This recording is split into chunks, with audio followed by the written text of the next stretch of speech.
want to mute all of the participants other than me and Lenny for right now. No problem. Welcome, everybody. I'm so excited to share this conversation in particular with one of my favorite people in the world. My sister made the best choice ever when she chose her husband, my dear brother-in-law, brother-in-love, Lenny Goodkin. And Lenny has 3 amazingly gorgeous children who are just so squishable and lovely. And if I haven't shown you their pictures recently, it's only because we've been in lockdown, and I can't wait to share those. He is also the newly elected president of the Hebrew Academy of the Capital District, which is a non-denominational Jewish day school. And he actually went to my alma mater, the UJ, the University of Judaism. He was an undergraduate there. I was a rabbinical student there, and he now works for the state government of New York, doing communications for them. So he is an incredible guy. And I've always had interactions with Lenny as my wonderful brother. I have actually, I think, committed the challenging sin of having seen him only as a Jew.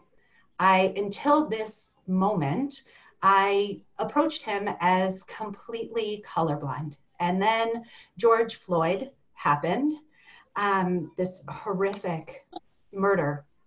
And our nation's response and my own response was, oh my God, there is an entire dimension of experience that I haven't really understood, and that I haven't been as sensitive to as I could be. And the first person I reached out to was Lenny.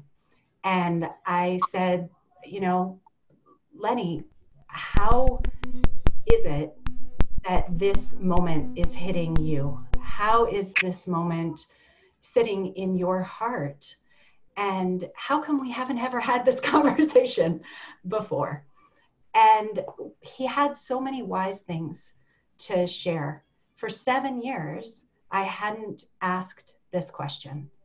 And now, as we are starting this conversation, I wanted to ask Lenny to share with you some of the things that he shared with me, because I found them profoundly important. And one of them, Lenny, I'd love to start out by asking you to share a little bit more about who you are and to share what your experience in life has been as a Jew of color. Wow. Well, thank you for having me. And I think that was probably the best introduction I have ever had in my entire life. So can we just spend the rest of this just doing that introduction again? I mean, that was fantastic, really. So thank you. I would start at the beginning, I guess. It's the only place to start. My parents actually met at the University of Judaism. And the name was later changed to American Jewish University, or AJU. I did not come up with the name. But good times at that school. I chose to go to a Jewish school because I had my Jewish education interrupted as a kid and barely squeaked in with my studies to have the bar mitzvah that I wanted to have. And did not go to a Jewish high school or attend Hebrew high school or anything like that. So when the time came to choose a school, I decided to forego going to a big school with sports and not play football, to go to the University of Judaism and sort of round out my Jewish education. But that's not really the beginning. My parents, my mother grew up in Texas, and she grew up in a Christian African-American household and left Texas and decided to seek a new life in California, fell in love with Judaism, took courses at the University of Judaism, got sponsored by Rabbi Borshban, and converted. And while she was there in the process of doing that, she met my father, who had just returned from Israel and had a very deep, dark tan. She thought that she had just met the first Black Jew that she had ever met in her life. But the tan faded, and then she realized that that wasn't the case. So they were an interracial couple, a Jewish interracial couple in the 1960s, drove with all their wisdom together in a car through the middle of the Watts riots in 1965. And just, sort of wide-eyed, driving through that situation, looking left and right. And, I'm not really sure if it even occurred to them what they looked like from outside the car and what people's perceptions of them would be from outside looking in until after the fact. So I grew up with experiences of being both Black and Jewish because that's what I am. I'm both Black and Jewish. I'm not half Jewish. I'm not half Black. You can't really be half of one of these things in this country. There are people who are encouraged to choose one or the other, by one side or the other. And some manage to do that and make a good go of it. And for me, that was actually a problematic thing to do. I didn't want to favor one side of myself over the other. I wanted to be all the things that I am and embrace all of my ancestors and all of our traditions as much as I could. The Christian part of it obviously didn't really jive with my Jewish upbringing, so that kind of fell to the wayside, although I still maintained very close relationships with my mother's non-Jewish family, and grew up in Southern California on a lemon grove for the first part of my life, with my mother and father and my sister, and sometimes my other sister, my half-sister. And I didn't really understand that I was different at all. I was too young. I didn't understand that other people saw me differently. I didn't understand the nuance of that. And I lived in an area at first that was predominantly white, not very many Jews at all. And we had to commute to get to a synagogue. And so all of my friends were, or most of my friends were white Christian kids from the neighborhood. I had an Indian friend. There was some diversity, but almost no Jews. I had no Jewish friends that lived nearby me. And I was just talking with Michelle today, Rabbi Michelle. I'm so used to calling you Michelle. I'm here with your congregation. Please call me Michelle. Okay, I'll call you Michelle. And so one of the first experiences that I had where I really felt that something was different and I was being treated in a way that was very different was when I was about 6 years old and walking home from a friend's house, which was done back then. Kids walked at 6 years old to their friends' houses and walked home several blocks across major streets full of traffic and all that good stuff. And on my way back from my friend's house, I was walking across a person's property, just on the edge of the property on the side of the road. My mother had taught me not to walk in the street. So I walked along the edge of the property, and this older gentleman from his porch, very far back, I could barely make out his face, if at all, yelled something like, "Get off my lawn." And I think I understood what he said, but I was a very literal child. I'm still a very literal person, and I wasn't on his lawn. I was sort of at the gravelly edge of the lawn. So I just kept on walking, and then I heard a crack, a loud crack, and something hit my leg. And then I realized that my leg was bleeding some, and go to a picture. It wasn't a terrible wound, bones broken or anything like that. It could have just been a powerful air rifle. I don't know, but this guy took a shot at me when I was 6 years old. And I didn't understand what had happened. And apart from I had been hit by a projectile, and it obviously affected me, you know, how someone could have that kind of hostility towards me, but I didn't understand what his motivation could have been, what inspired him to do that. I didn't have any understanding of racism. And I can't actually claim that maybe he was just a grumpy guy that shot at kids. I don't know. Maybe it didn't have anything to do with me being black. But later on, I thought that it probably did.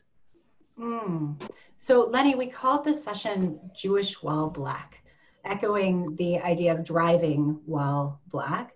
At this moment, when our country faces this urgent moral crisis, can you share a little bit more about your experiences with racism and with anti-Semitism? How did each of those things play in your life? Was one more pervasive than another in your lived experience, both as a child and as an adult? I would have to say that racism was probably more obvious. I can't really say which one was more prevalent. It wasn't until I was a teenager that I really started to pick up on a lot of what I was missing before, about things that people would say that had double meanings, that you know, the racial innuendos, the anti-Semitic innuendos. So it took a while for me to really even begin to try to understand all of those things. So my experiences, my father's family treated me like I was a white Jewish kid, right? They knew that I was not, but that's the way they treated me. They saw themselves in me, and I interacted with them. I mean, there was nothing to say to indicate that I was any different from them, other than the color of my skin, maybe my facial features. They pretty much treated me the way they would treat any white Jewish kid in their family. And also, in so doing, consciously and unconsciously, they sort of encouraged me to embrace that side of myself more than the other, which I don't actually fault them for. I think it's sort of a natural inclination that people can have when they want someone to be one of them. But in the end, it really wasn't all that helpful. And I'm sure they understand that now. The same happened on the black side of my family. They treated me as if I were a black kid, which I was, but they sort of ignored the Jewish side of my upbringing and myself. They had to feed me appropriate foods, and that was sort of a hassle, I'm sure. Because my parents kept kosher, especially my mother. And so that caused some friction on that side of the family also. But by and large, you know, we got along, and I learned how to be both sides of myself separately. But it wasn't really possible to do it together. So I want to ask you about that, because I think that's one of the things that we so often don't recognize or don't hear, which is there's a temptation to say, you know, you're Jewish. I see you as a Jew. I see only that piece of you, without recognizing the piece of you that comes from the Black community, and the same on the other side. And in fact, in the Black community, the sense of, you know, wait a minute, what? You're a Jew? How has being Black shaped your Jewish identity? And how has being Jewish shaped your Black identity? Well, that's a very multi-layered question. That's a good one. So my Jewish identity has shaped my Black identity in ways that I think aren't unique to being Jewish in some ways, and in some ways are. Uh, you know, historical thinkers like Dr. King, he studied Jewish thought, studied Jewish theology, Jewish books, along with his own Christian theology, and took a lot of inspiration from the Old Testament and the idea of Jews being slaves in Egypt and being redeemed through God's intervention and set on a new course of destiny that included freedom and sort of an agency of their own and land of their own and the kind of freedom to control their own destiny.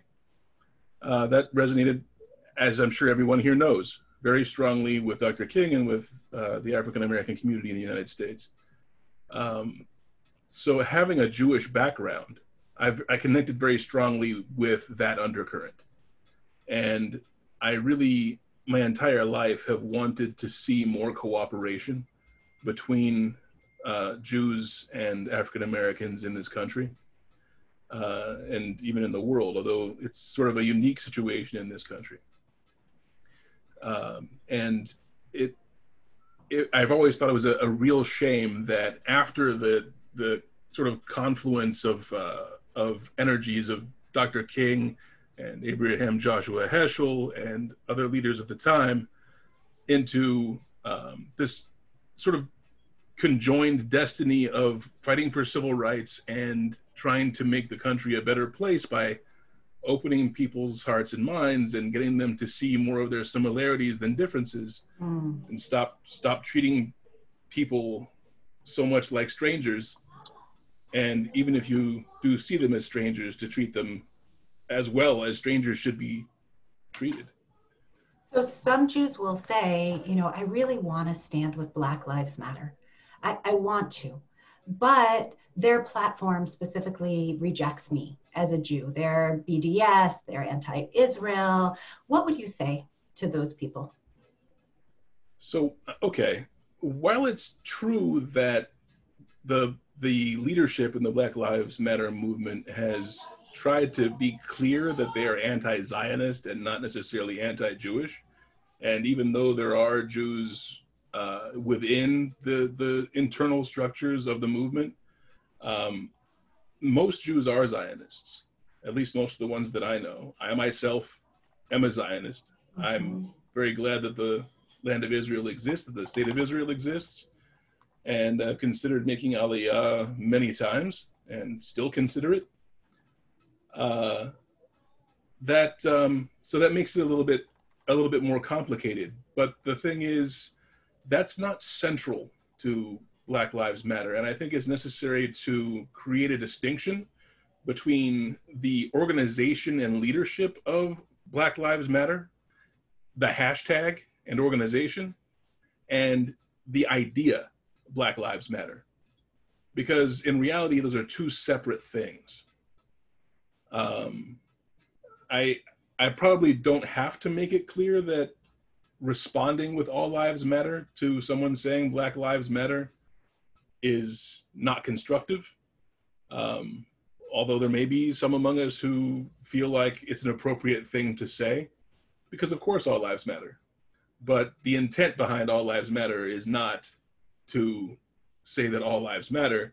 The intent behind all lives matter is to draw power away from the statement of Black Lives Matter, to detract from that, to undermine it. And that's not okay. So I'm not going to tell everyone what to do, obviously. If all lives matter makes sense to you, even after what I've said, then,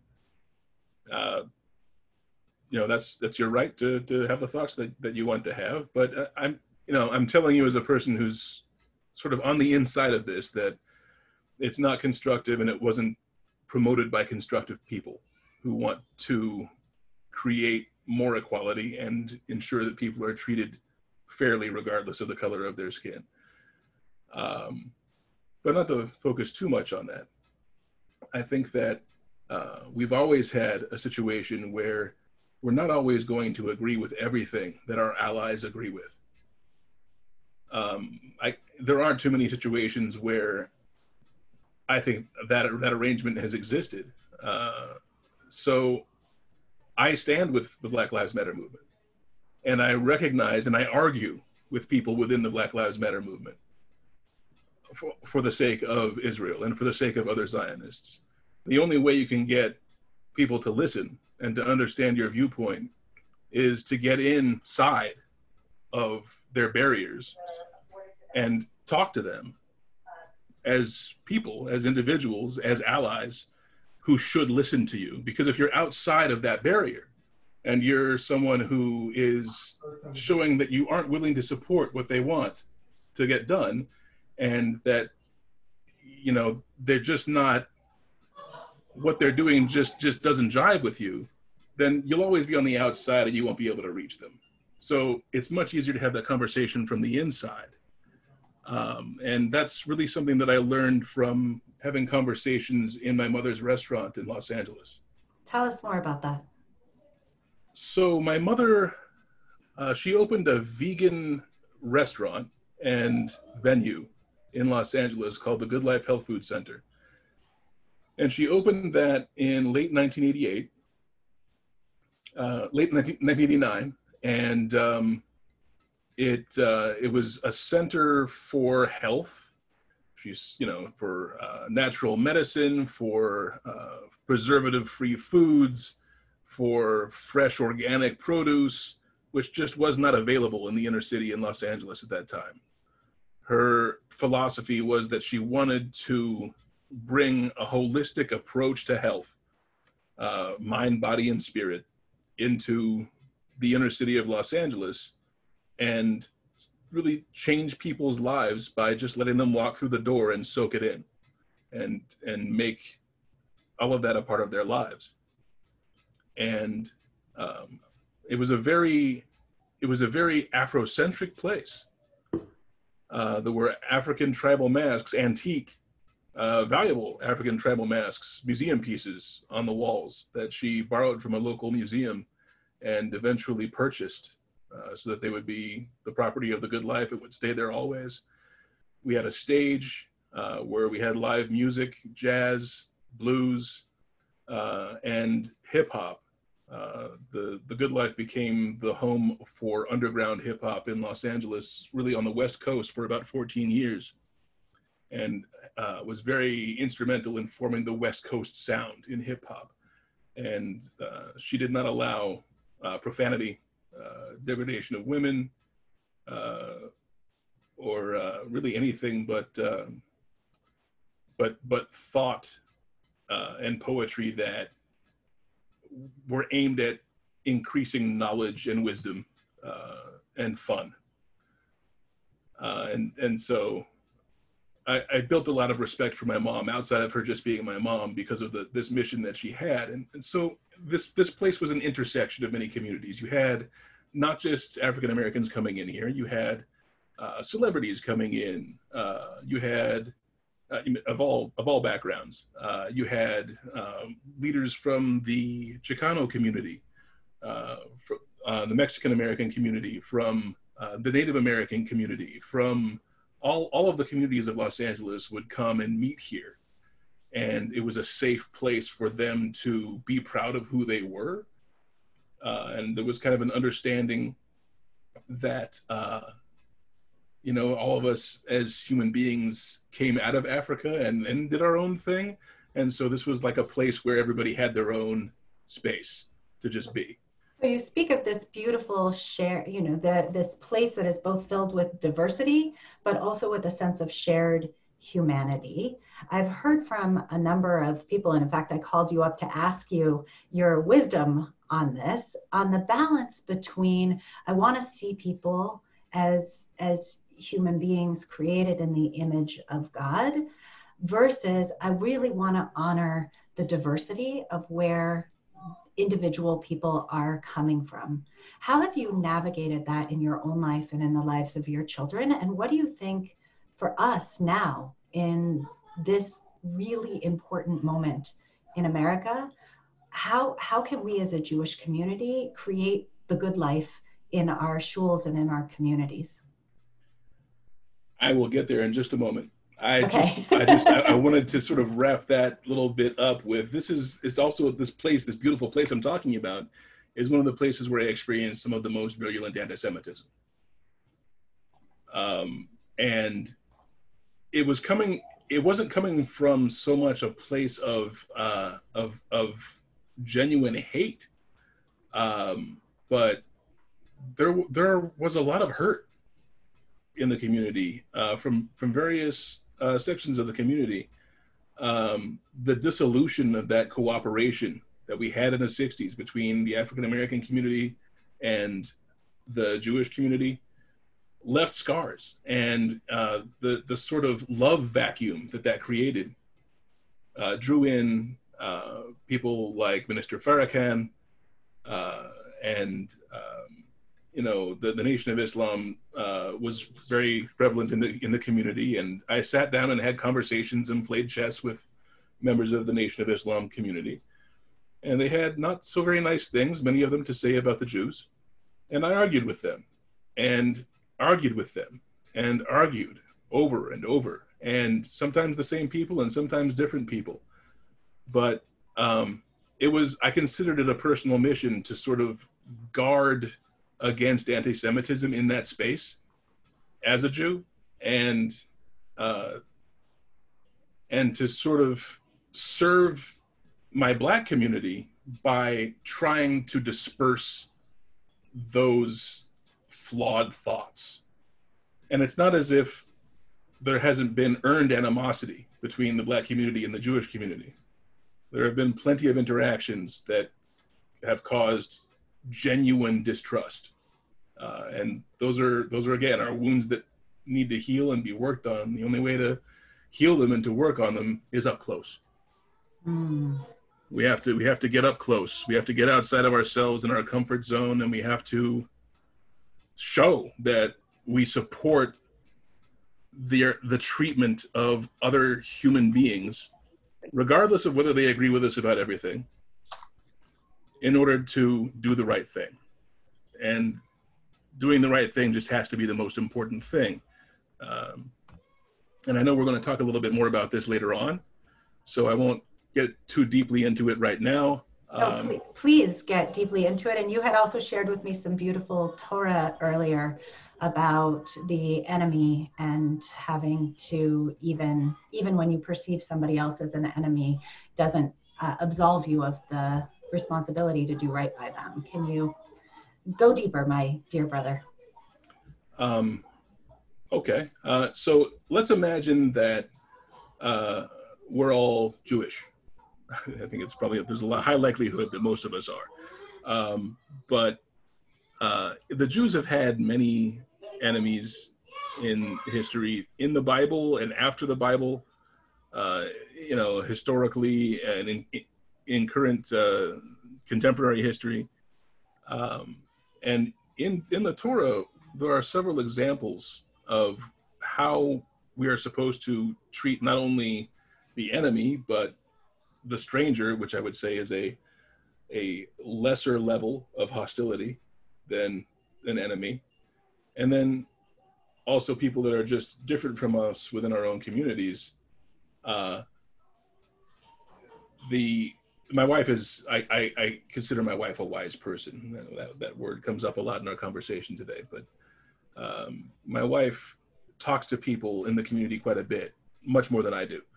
And she teaches people how to be leaders, and she's very good at it. And I've learned a lot from her. And one of the things that she likes to teach is that there is one commandment that gets repeated in the Torah over and over and over again, more than any other commandment, more so even than the commandment to love God. And it's depending on who you ask, it appears 36 times in the Torah, and I think 46 times in all of Tanakh. If I'm not wrong about that. She uses the number 36. I won't take the time to point all of them out tonight. But the commandment is to treat the stranger well. it goes back to even before we were Jews. The people of the desert that existed in ancient times had rules, the best of them anyway, about how to treat people who were in need.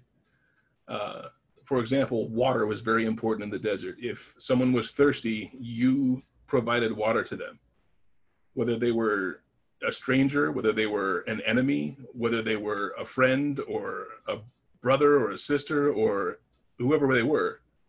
You had to provide water for them and for their livestock. It was just that was the way things were done.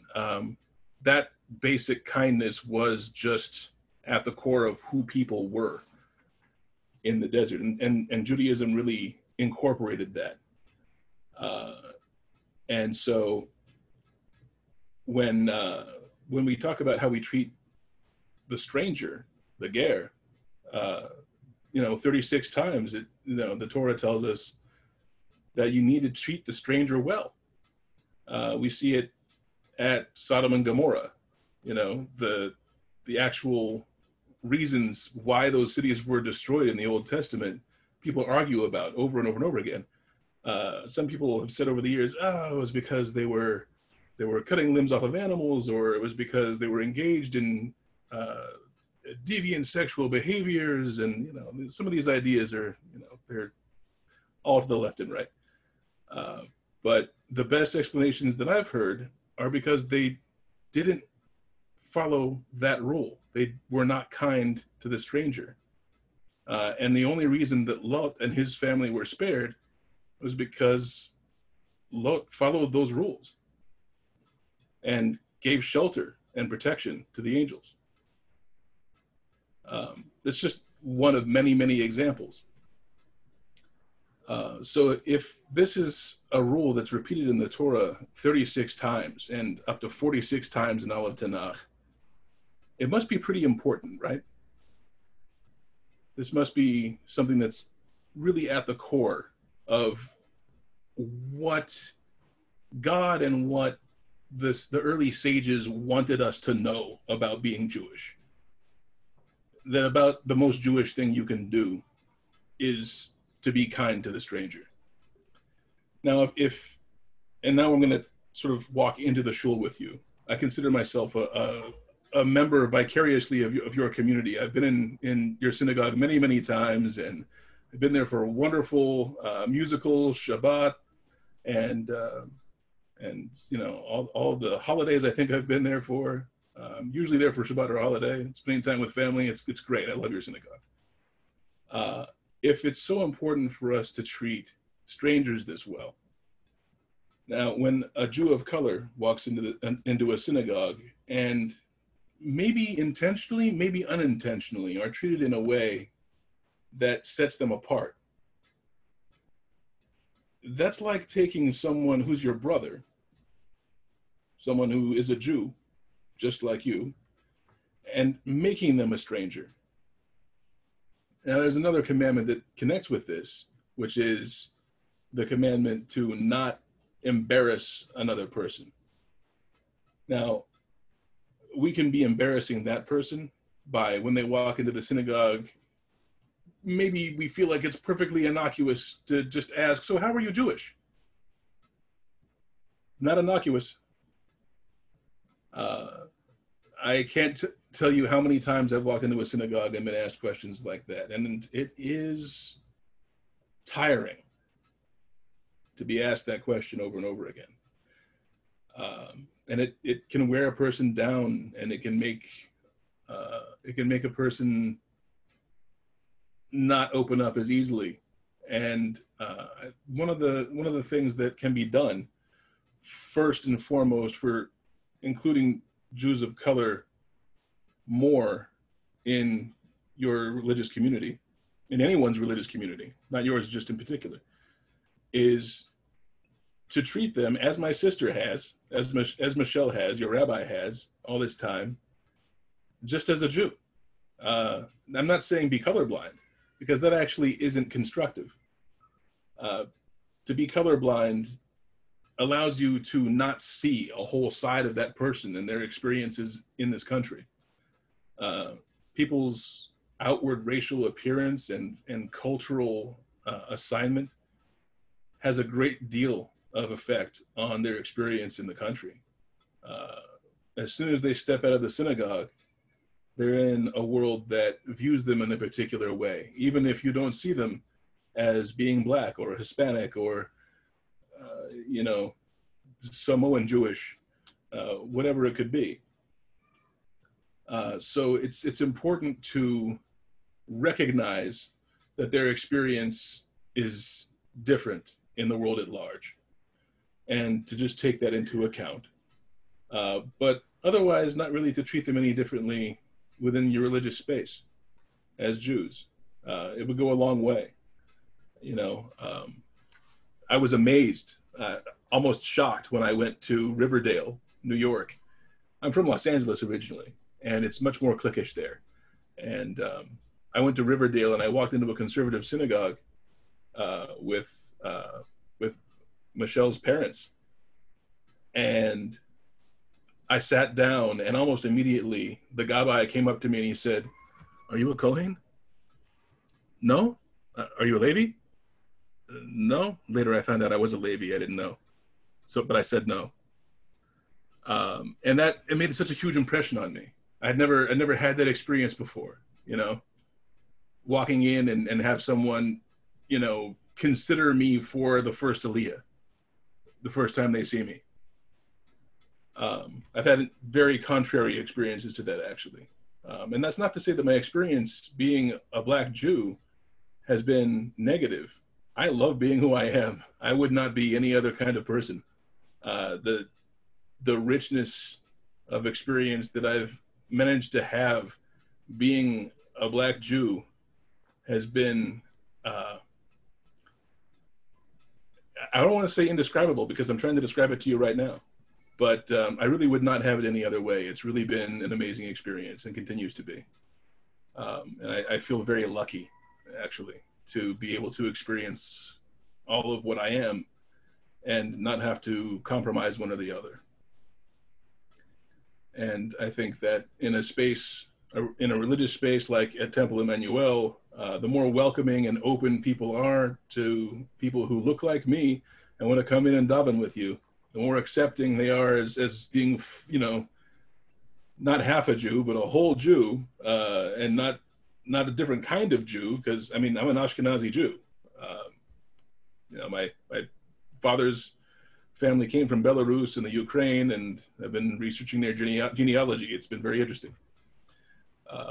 But it can go a long way towards healing some divides and making people feel more welcome and creating this sort of civil synergy that we had back when we were praying with our feet, and bring that back to get close, not only to other Jews of color, but also to people of color in general, and just get close and learn what it is that they need and what they care about, and just help them fight for it. And just that alone can create so much friendship and really make them start to think about, well, maybe this image of Israel that we have right now, maybe we should think about it. Maybe we should think about it, or maybe not. Maybe that won't happen. But we would have been our best Jew for the trying. Thank you, Lenny. This moment has revealed so many of the daily fears that Black men and women have to live with when you say, as you say, when you step outside of the shul, how you're perceived in the world. What are some of your experiences, and what are some concrete ways that the Jewish community could help? And what's the right thing to be able to stand in this space to hear and to help? I just want to be sure about your question. I don't want to take it in a direction that you aren't looking for. Can Can you just clarify a little? I love that. Yes, I think, you were speaking earlier about the double challenge, right? You want to be welcoming and assume that you are just a Jew. You're a Jew as a Jew as a Jew. And yet to acknowledge and lift up the specific challenges that you face as a Black man out in the world, and to really be able to see you in both aspects. I think many of our members, although certainly not all, are confused and concerned about, how do I do that? How do I do both? How do I do both of those things? How do I see the pain that you're experiencing in the world at large, which we join you in feeling, and also lift up the experience of you feeling like you are just at home? Well, I already feel very at home at Temple Emmanuel. And now, just by virtue of how involved I am in my own shul in Albany, I feel very at home here. And this is a very, by and large, a very welcoming community. It does have its racist elements within the Jewish community, of course. Every community does. But I've come to love both your community and mine. I would say that the first step that you could take, and some of you may have already taken this step, and this may be, I may be preaching to the choir here. When you see someone in your religious community who's doing something Jewish, but they don't look like you, just assume they're Jewish, like all the way Jewish, and treat them that way. And if they, don't ask them, how are you Jewish? Or, ask them a lot of questions about their background, because those are things that really sort of, they've heard them before, and it kind of puts them on the defensive in a way that's like, okay, like I see what I'm dealing with now.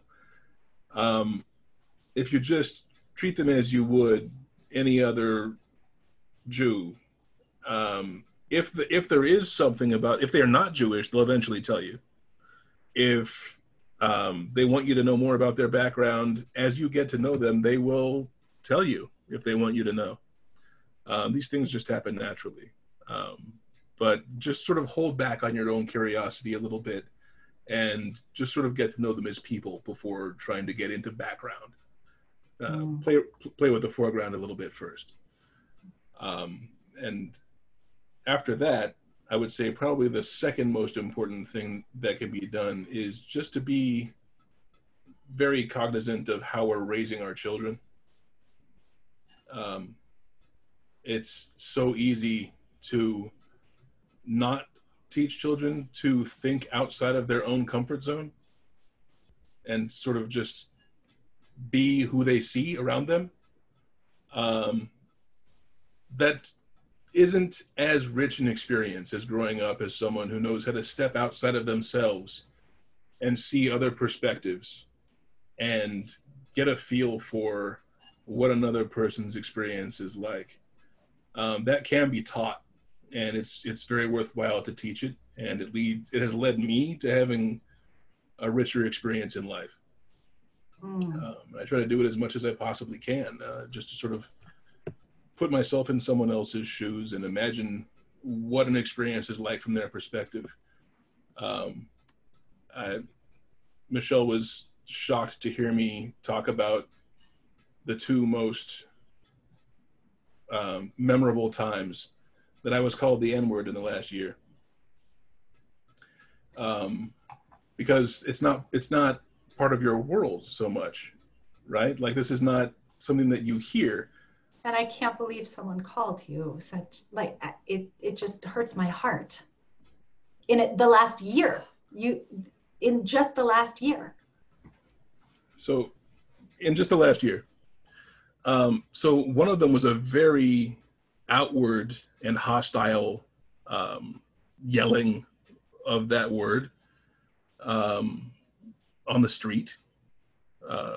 I had pulled out into traffic, and the other person got very upset that I pulled out into traffic in front of them. I'm not sure why. And he started yelling out the window all of these obscenities and, of course, the N-word. And I pulled over. I was going on my way to a meeting with another Jew in the community to work on a community event, on a committee actually. And I pulled into the parking lot of the place we were meeting for coffee. And it was a high traffic situation, bumper to bumper, and he's still just there, right at the mouth of the driveway in traffic. You know, it looks like he's pulling his hair out, and he's just so upset that I pulled into traffic and yelling over and over again. And so I got out of my car and I said to him, look, it seems like you're really upset. Why don't you come join me for a cup of coffee? My treat. And that didn't calm him down.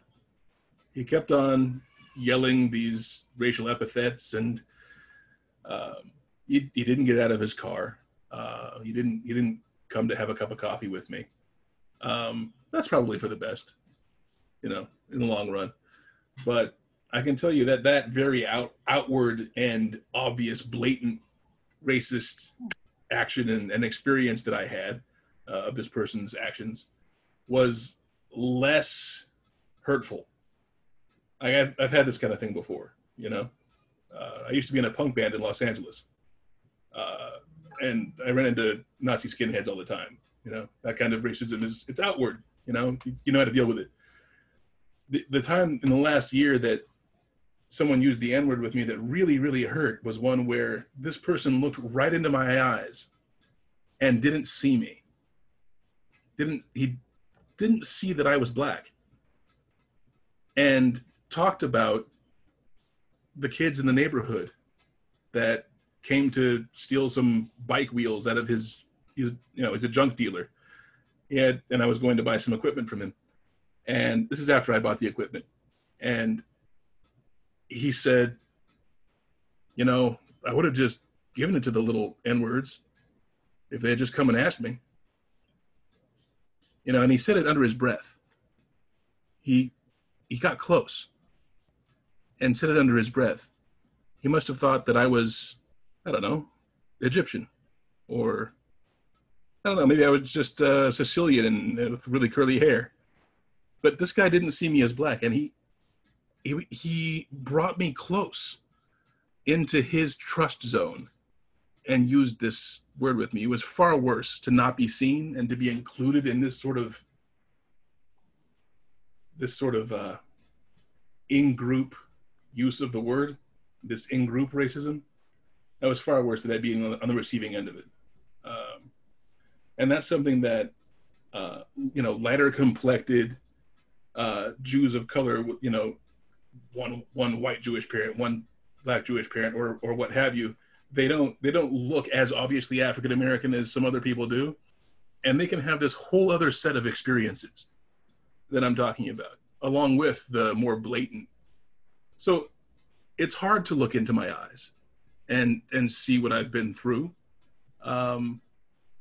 because I usually don't go around broadcasting it. I don't talk about this very often. I have a feeling that I'm going to be talking about it more often now. And I'm glad that I was able to come and share these ideas with you tonight. And, after all is said and done, I'd love to hear some feedback, and we're going to be sharing some articles for further study that I think you might find really helpful. One of them is from a woman in your community, Yavila McCoy, who is a very prominent and very talented advocate for Jews of color and for Jews in general. She's an African-American Jew who is a Zionist and is on the same mission and is doing a much better job of it than I am. She's very well known for it. And she lives right in your community in Newton. So one of the articles is by her and Michelle. I hope that at some point we can get her to come and speak at the synagogue. I will drive, if barring this COVID-19 nonsense, to come out and be there if that happens. Not that I wouldn't otherwise, Oh, Stanley just said that she's been at the She's temple. been there, yeah. We've had her as our Yom Kippur speaker, and I've been in touch with her to come back. So Fantastic. God willing, she will also come at some point. But I wanted to ask you as a final wrap-up question. This is obviously an ongoing conversation, and you have this very challenged but also privileged position in being a bridge between these worlds. What would Jews who want to be on the front lines of supporting the Black community right now, and obviously, you know, every person that you ask is going to have a slightly different answer, but I invited you here tonight, so I want your answer. What would be some ways that a Jew who wants to help and be not only an ally, but stand side by side with the Black community at this time do? What are some concrete takeaway things? So there are a lot of ways. You know, you can get out and you can march with the protesters, you can hold signs, you can volunteer your time. My bubby, she was a social worker, and she got out and worked face to face with families in the Black community. That's one way to do it. A lot of people who don't feel necessarily comfortable with getting out and marching might just interact on Facebook, on Twitter, get out there and just speak for right. There are many ways to help, and actually you're the one that sent me the E-Jewish Philanthropy article that has this sort of new manifesto on how Jewish organizations can really make an organized and coordinated effort to not only include the Jews of color in their community much more closely in the activities and leadership of their organizations, but to also, to use a word that you used, bridge through them to the communities of color, the non-Jewish and Jewish communities of color beyond your immediate communities. And most of what I read in that plan was very good.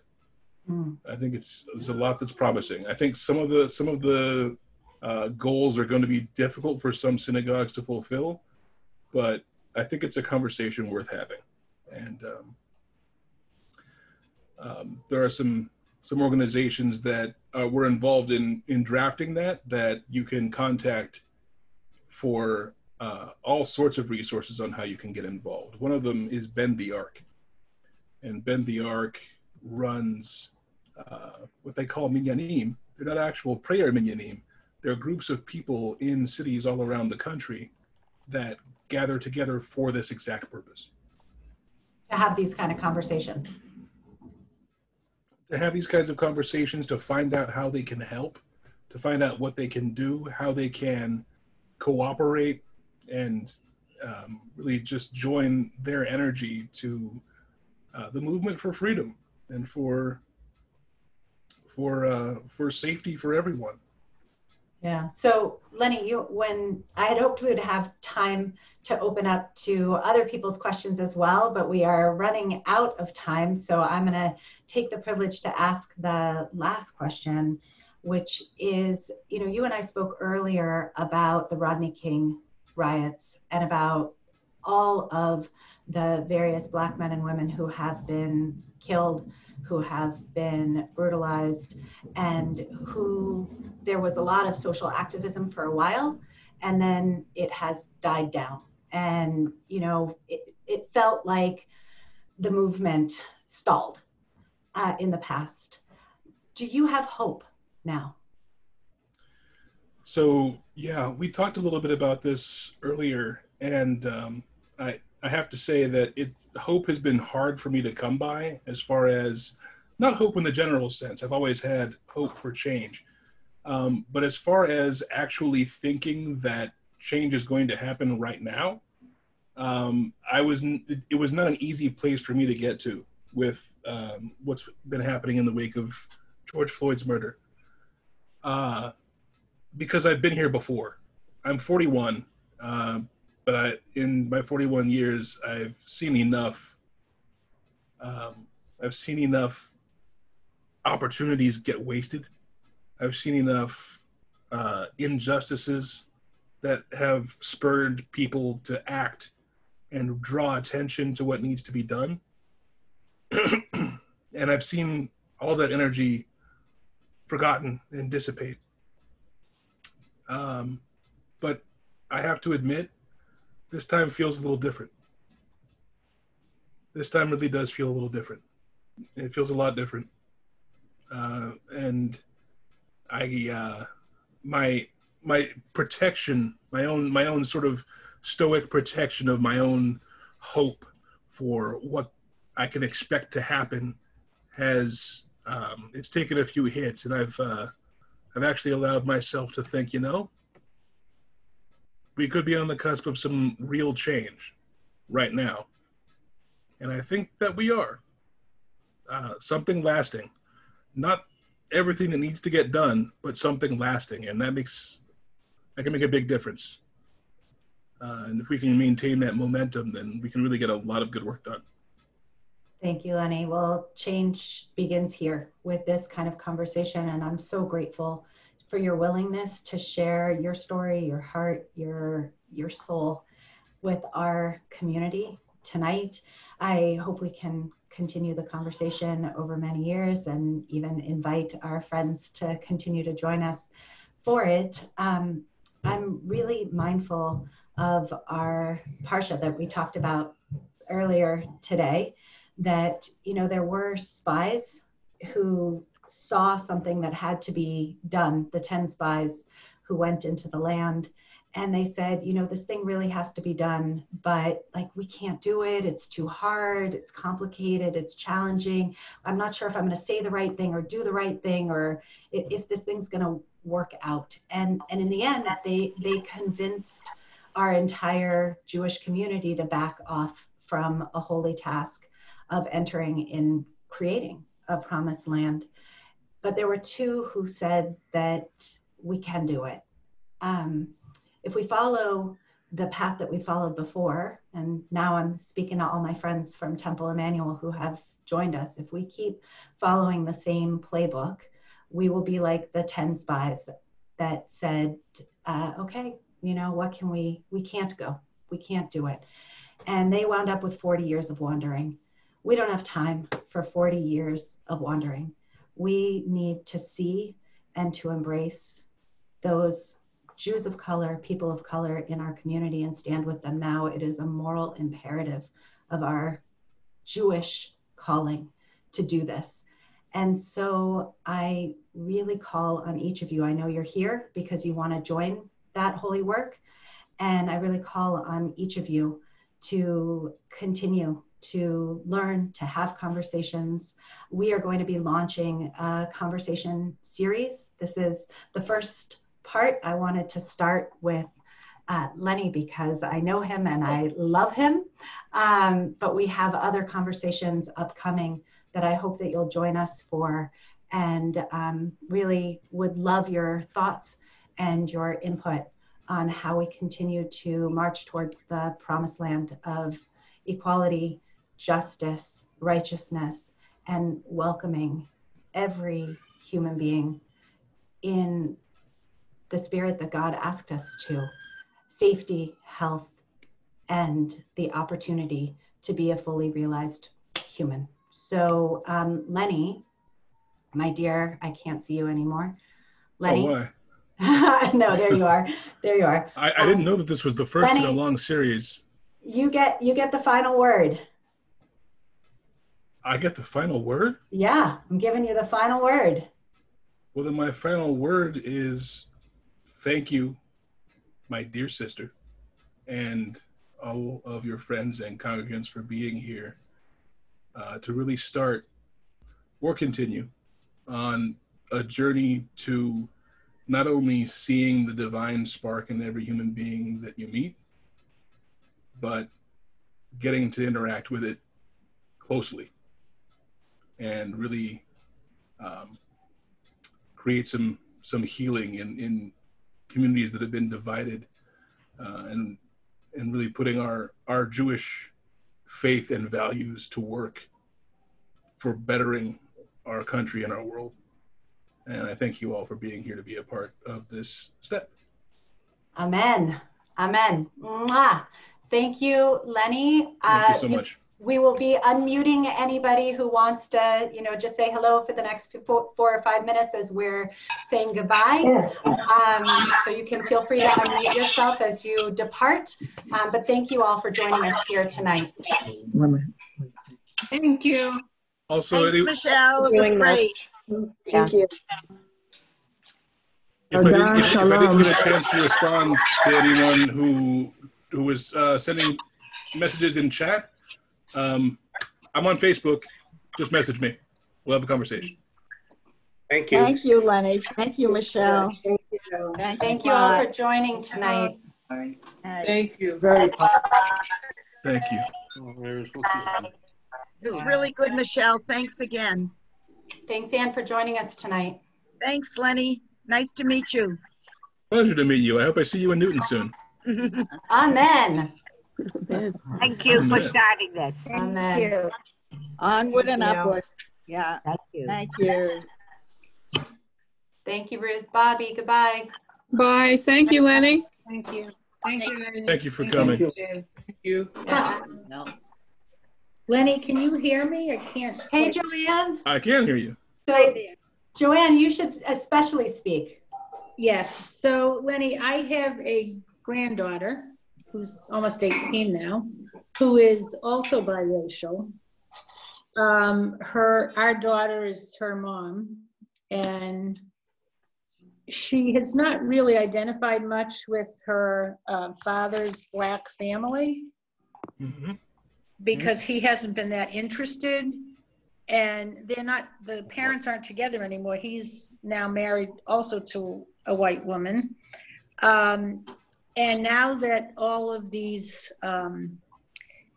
demonstrations have happened and everything's going on, she's really trying to figure out her place as a Black Jew and struggling with it a bit. So I would love to have her talk to you if you're okay about that. Of course. Michelle knows her pretty well too, actually. She's an amazing kid. I adore her. Is You'll she- love her. You actually may have been at Shabbos services with her. I think I met her. Yeah. I think she was about maybe 16 at the That time could I met be. her. Yeah, So now she must be 18. almost, yeah. Wow. Yeah, and it's interesting because she totally How relates sharp to Michelle's picture is. what happened. Sorry, you just got bumped off because multiple people are talking. So it's okay. Keep talking, Joanne. She's talking about going to Israel for a gap year after high school. She has 1 more year of high school. And part of it is that she feels more comfortable there since there are more Jews of color there. Sure. But I think at this point, she's very uncertain about how to proceed. And she lives in Fort Lauderdale. She's been going to a lot of demonstrations in Miami particularly. But, that's not really a format to learn a lot or to have meaningful conversations with people. And I don't think she knows many people who are like her, who are very attached to their Judaism, but don't quite know how to make it work with her Blackness. Mm-hmm. It's difficult because, as a Jew and a Black person who had the benefit of interacting with both sides of my family that were both very eager to share our history and our culture and make me one of them by making me understand what they understand. Mm-hmm. I can understand how it would be very difficult for her to feel the close connection that she might be seeking. And I don't necessarily know offhand how to approach that best, but we may come up with some ideas if we have another conversation, and I'm very willing. I'm sharing your email address to Joanne directly. So Joanne, right. you have Perfect. it now, and you can reach out to Lenny, and I think Kayla would love him and he's gonna love her. So Yeah. There's another resource, which is JMN, the Jewish Multiracial Network. Yeah. We yeah. also found an organization in California, in the San Francisco area called, I forget the name of it, but it seemed very California centric. Mm. We're actually, Joanne, we're going to be working together with some of our multiracial families to create a chapter of the Jewish Multiracial Network at Shul. Oh, wow. Oh, that'd be awesome. Yeah, so I'll put you on my list. Okay, did you record this? We did. So Kayla could watch it? Mhm. Good. Okay. We You'll can have to tell me how. Yeah. Great. Anybody else who's still here have any specific questions or thoughts or anything you wanted to share? Jerry, Sarah, anyone else? Thank you very, very much. It was wonderful, a wonderful interview. Oh, Thank Bonnie. you for sharing with us. And this was It was excellent. my pleasure. Barry. Yes, hi. This was excellent, and I really appreciate the opportunity for you to talk to the shul and to us. And we miss you and KB. Best to the family. Oh, we miss you too. Can't wait to see you again. I will let them know that Okay. you send your hugs. Yes. Virtual hugs. Wow. Oh, wonderful. Anyone else have anything specific on your mind or heart? Minute, Harry, Sarah, anybody else who's still with us? Joanne, Kay, I see is still here. Anyone else? Because we're going to wind up in 2 minutes. So this is your last chance. I also see my sister here, by the way. So anybody look in the screen, that's KB Goodkin. She's my incredible sister. Well, I She better check gallery view. is a Jewish community organizer extraordinaire. And just as Lenny said, a very wise soul. If you want to know about all 36 times the Torah talks about the stranger, she's the one to talk to. She's very practiced at that conversation. She knows them all. Of course, my sister Michelle also is a rabbi, so she knows them all too. So. Great. Sarah, you're on mute. I think you're trying to say something. Should we go? Yeah. Sarah, are you trying to? Unmute. Okay. There you go. Hi, Sarah. Okay. Yeah. Lenny, thank you so much. This was fabulous. And Michelle, too. I have tremendous curiosity about, Lenny, why your mother converted to Judaism. That would be a story in itself, and I don't expect you to tell me right now. As the other thing that I have to say is for Michelle and the whole Temple Emmanuel community, and that is that there's an organization called GBIO, which we need a lot more congregants to take part in. And I'm about to write to Wes and see if that can happen. Yeah, we actually joined them in an action last week. So there's definitely energy for that. Good. What was the name again? Greater It's called the Boston Greater Interfaith Boston Organization. Interfaith Organization. And it gives you the opportunity to be with people of all shapes and sizes and colors throughout the city. And that's a beautiful thing to do. Thank you. Yeah, we're in on that. We're working through that, and I think it's a really important place to stand together. Good. I know that the synagogue pays dues to the organization, but I don't know about putting their bodies there. But you said that there was just something.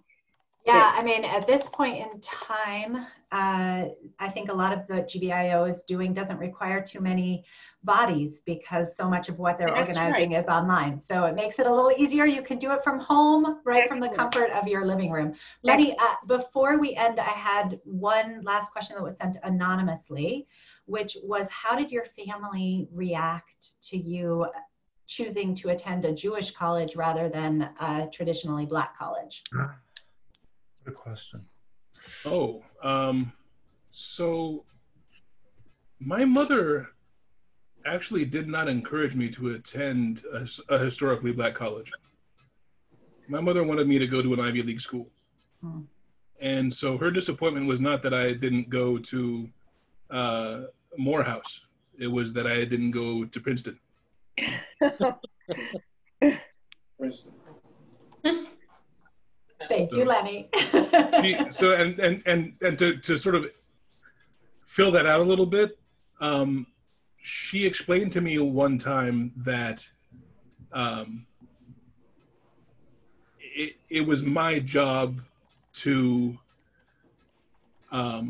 excel at, how do I put this? She wanted me to excel academically and in my life's endeavors in the mainstream and not in a world that was cultivated for African Americans. I think she felt that was it was important because I had to perform at the level and overcome all of the obstacles that were put in my path to have what was expected of white people in the country. I don't know any other way to put it than that. Thank you so much, Lenny. All right, well, with that as our final question for the chat period, just gonna say thank you all so much for joining us. Those of you who are still here, I know have a connection somewhat either to this issue or to Lenny. So I'll also give you a chance to say a quick goodbye. So goodbye, my dear amazing brother and sister. Thank you so much again. Love you, Michelle. Miss you. So much. Wait, Lenny, before you go, or KB, one of you, are your kiddos around? I heard them just a moment ago. You heard Yeah, them? hang on just one second. I think they're watching a show to keep them occupied because I've got a Zoom workshop now too. I have to quell over my amazing, adorable nephews and niece. You can send them in here. Hi,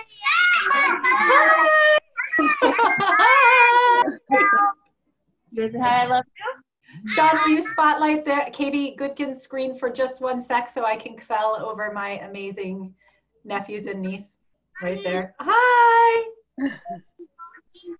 Aww. So sweet. Mwah. We love you guys. Lila Tov, everybody. Lila Tov. Thank you, Kate. Love you. Thank you, Lila Tov. Lenny. Thank you. Lila Tov to everyone. Thanks for joining us. Thank To be you. continued. Thank you. All right, Sean.